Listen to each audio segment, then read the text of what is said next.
C'est un bras de fer aux conséquences immenses. Harvard, Yale ou encore Princeton, des dizaines d'universités américaines dénoncent depuis quelques semaines l'interférence politique de Donald Trump. Ces universités estiment que leur indépendance est menacée. Alors que reprochent-elles au président américain et pourquoi ce rapport de force et ce bras de fer est absolument majeur? Salut, c'est Hugo, j'espère que vous allez bien. C'est donc le sujet à la une des actualités du jour. Ce lundi, l'une des universités les plus connues au monde, l'université de Harvard, a annoncé avoir porté plainte devant un tribunal fédéral.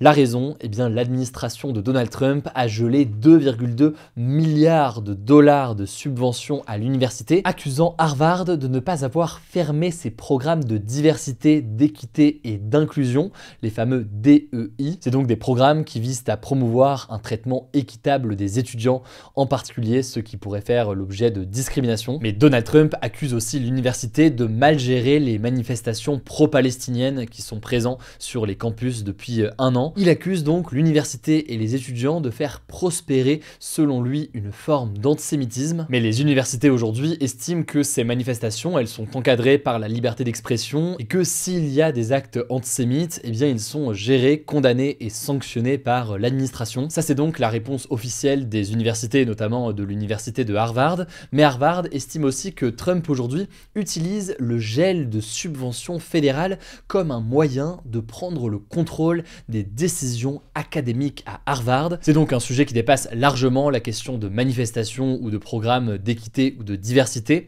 Les universités dénoncent clairement une atteinte à la liberté d'expression et à l'autonomie des universités. Sauf que dans ces menaces, Trump va même encore plus loin. Il va jusqu'à l'idée de supprimer l'exemption d'impôts qui est accordée aux universités et notamment à Harvard. Alors je vais pas rentrer dans le détail de tout ça, mais en fait aujourd'hui Harvard a le statut d'organisme à but non lucratif. Ça permet donc d'être exonéré d'un certain nombre d'impôts et ça permet aussi à ses donateurs de bénéficier de déductions fiscales pour leurs contributions. La crainte donc pour Harvard, c'est qu'avec cette décision de Trump, eh bien, les personnes ne souhaitent plus donner à l'université puisqu'il n'y a plus de déduction fiscale. Enfin, dernière menace de Trump, il a menacé d'interdire l'accueil d'étudiants étrangers si Harvard n'accepte pas de se soumettre à un contrôle concernant la question de ses admissions, notamment un contrôle sur l'embauche et l'orientation politique des candidats. Et là, je vous parle d'Harvard, mais c'est vraiment pas la seule université qui est menacée par un gel de ses subventions. C'est finalement toutes les universités, y compris donc celles de ce que l'on appelle l'Ivy League. C'est 8 des universités les plus prestigieuses des États-Unis qui sont toutes accusées d'être trop woke ou trop anti-américains, si on reprend les mots de Trump. Résultat, suite à ces menaces, plus de 100 présidents d'universités ont signé une déclaration dénonçant l'ingérence gouvernementale et l'interférence politique de Trump. Ce communiqué a notamment été signé par les présidents de Brown, Cornell, Harvard, Princeton ou encore Yale. Ça c'est donc les faits. Maintenant essayons d'analyser un petit peu tout cela, quelles peuvent être les conséquences. Il y a évidemment des conséquences très court terme, ça prive tout simplement les universités de financement majeur. Dans le cas de Harvard par exemple, ces subventions c'est environ 11% des revenus ou du budget annuel. Ça menace donc directement la recherche, les bourses ou encore le fonctionnement quotidien des campus. Ça pourrait aussi avoir des conséquences comme des hausses de frais de scolarité, avec vous le savez des frais de scolarité qui sont déjà extrêmement important. Ça pourrait aussi entraîner des suppressions de postes ou encore des gels d'embauche. L'autre conséquence aussi à court terme, c'est que les universités, elles subissent une pression politique intense. Et d'ailleurs, on peut noter que certaines universités, comme Columbia à New York, ont accepté des réformes très strictes pour éviter de perdre leurs subventions.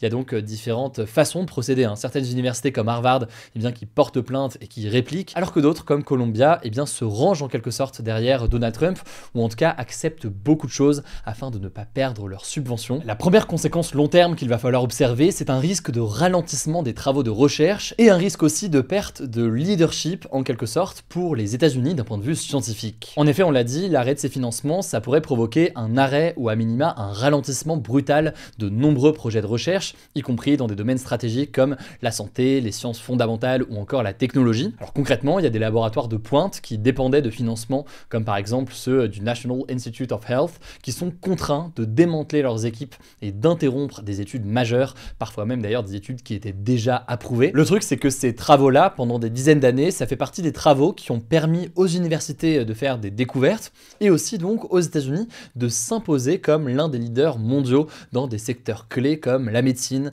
l'intelligence artificielle, l'aérospatiale ou encore l'énergie. Le ralentissement donc de ces subventions pourrait donc avoir un impact négatif de ce point de vue-là pour les États-Unis. C'est en tout cas ce que mettent en avant bien, de nombreuses universités. La deuxième conséquence long terme qui est très liée à ce que je viens d'évoquer ici, c'est la fuite potentielle de chercheurs et une perte d'attractivité pour de nombreux chercheurs du monde entier qui jusqu'ici, pour beaucoup, partaient aux États-Unis parce que les conditions à tout point de vue étaient beaucoup plus intéressantes pour travailler. Dans la situation actuelle, il pourrait y avoir un certain nombre de chercheurs américains, mais aussi des étudiants qui pourraient envisager de quitter les États-Unis pour poursuivre leur carrière dans des pays avec plus de stabilité et de soutien à la recherche, d'autant plus en tout cas sur certains domaines qui sont particulièrement menacés aujourd'hui. On peut penser par exemple au travail de recherche dans le domaine du climat et de l'environnement. C'est d'ailleurs dans ce contexte qu'on peut noter que l'ancien président français François Hollande, qui est désormais député, a proposé un statut de réfugié scientifique pour accueillir en France les chercheurs américains qui sont menacés. Alors cela dit, il faut quand même apporter énormément de nuances à tout ça et rester très factuel. Dans quelle mesure est-ce qu'il y aura un exode massif des chercheurs, y compris vers la France? Tout ça reste à prendre avec beaucoup de mesures et beaucoup de pincettes. Il faudra voir véritablement à quoi ça ressemblera dans les prochains mois, dans le cas où ces décisions de Trump se confirment. Dans tous les cas, on l'a dit, en attendant, certaines choisissent le rapport de force, d'autres choisissent de se ranger derrière les mesures et les décisions de Trump. On peut parler par exemple de l'université de Northwestern qui est allée dans le sens de Trump en supprimant notamment de son site internet les pages officielles du campus pour femmes, le Women's Center, et de leur centre qui porte sur la question du genre et de la sexualité. Ça me semblait dans tous les cas important de vous en parler aujourd'hui. Je vous mets des liens directement en description. N'hésitez pas au passage dans les commentaires, comme vous le faites d'habitude, à me faire un retour sur ce sujet-là. Est-ce que ça vous a intéressé? Est-ce qu'il y a d'autres sujets que vous voulez qu'on traite? Dites-le moi comme chaque jour, que ce soit sur YouTube ou alors directement en podcast audio, notamment sur Spotify. Vous pouvez mettre un commentaire directement et nous le dire. Je rappelle aussi qu'on continue à suivre l'actualité au quotidien sur Instagram. Je vous laisse avec Blanche pour les actualités en bref et je reviens juste après. Merci Hugo et bonjour à tous. On commence avec cette actu. L'une des filles du Premier ministre François Bayrou a révélé à Paris Match avoir été victime lorsqu'elle était ado de violences physiques en lien avec le personnel de l'établissement catholique Notre-Dame de Bétharram. Ces violences ont eu lieu dans un camp d'été organisé par la congrégation à laquelle appartient l'Institut catholique. Et cette révélation, elle est assez majeure car le contexte, c'est que François Bayrou est accusé d'avoir été mis au courant des violences subies dans cette école à l'époque, quand il était ministre de l'Éducation nationale, en l'occurrence dans les années 90, sans avoir réagi, ce que lui nie. Pour revenir à sa fille, Hélène Perlan, aujourd'hui âgée de 53 ans, raconte qu'un des religieux de l'institution l'a traînée au sol et roué de coups lors d'une colonie de vacances. Mais elle assure ne jamais avoir parlé de cette agression à son père, affirmant être restée 30 ans dans le silence. Selon Le Parisien, qui cite un proche du Premier ministre, François Bayrou l'a donc appris en même temps que tout le monde et aurait été, je cite, bouleversé par cette nouvelle. Si ce témoignage ressurgit aujourd'hui, c'est à l'occasion de la sortie du livre Le silence de Bétharram d'Alain Esquer, le porte-parole du collectif des victimes, un livre qui sortira ce 24 avril et dans lequel elle témoigne avec plusieurs autres victimes. En tout cas, François Bayrou sera entendu sur l'affaire le 14 mai par une commission d'enquête de l'Assemblée nationale. On suivra ça. Deuxième actu rapidement, le Parlement européen réclame 3,5 millions d'euros de dommages et intérêts au Rassemblement national et aux personnes condamnées lors du procès des assistants parlementaires du RN, selon une information de BFM TV. Le montant total des fonds détournés dans l'affaire des assistants parlementaires du RN a été estimé à environ 4,5 millions d'euros, mais environ 1 million d'euros auraient déjà été réglés lors de la procédure. A noter que le RN peut saisir la Cour d'appel de Paris pour demander un délai de paiement. En tout cas, le parti n'a pas encore réagi publiquement à ces informations. Pour rappel, le Rassemblement national est accusé d'avoir détourné des fonds publics européens en rémunérant des assistants parlementaires qui travaillaient en réalité pour le parti et non pour les eurodéputés entre 2004 et 2016. Troisième actu, c'est encore un revirement sur les droits de douane imposés par Donald Trump, puisque les États-Unis ont finalement annoncé ce mardi ne plus vouloir taxer la Chine à 145% sur les produits chinois importés aux États-Unis, comme il l'avait pourtant annoncé. Donald Trump a notamment reconnu devant la presse que ces surtaxes étaient, je cite, très élevées et qu'elles allaient baisser de façon substantielle. Il a expliqué que les États-Unis allaient être, je cite, très gentils avec la Chine et verraient bien ce qu'il se passe. Ce ne sera pas du tout aussi élevé, elles diminueront considérablement, mais ce ne sera pas zéro, a-t-il notamment déclaré. Selon un porte-parole du ministère chinois des Affaires étrangères, la Chine est, je cite, prête à se battre jusqu'au bout s'il le faut, mais les portes du dialogue restent grandes ouvertes. Au lendemain de l'annonce de Donald Trump, qui avait imposé donc des taxes à l'importation de 145% à la Chine, le pays avait riposté en imposant des droits de douane de 125% sur les produits américains, ce qui risquait de mener à une instabilité économique mondiale. Quatrième actu, je voulais vous parler de la Côte d'Ivoire, un pays d'Afrique de l'Ouest. Tidjane Thiam, le chef du principal parti d'opposition du pays, sera bientôt radié de la liste électorale à 6 mois de la prochaine présidentielle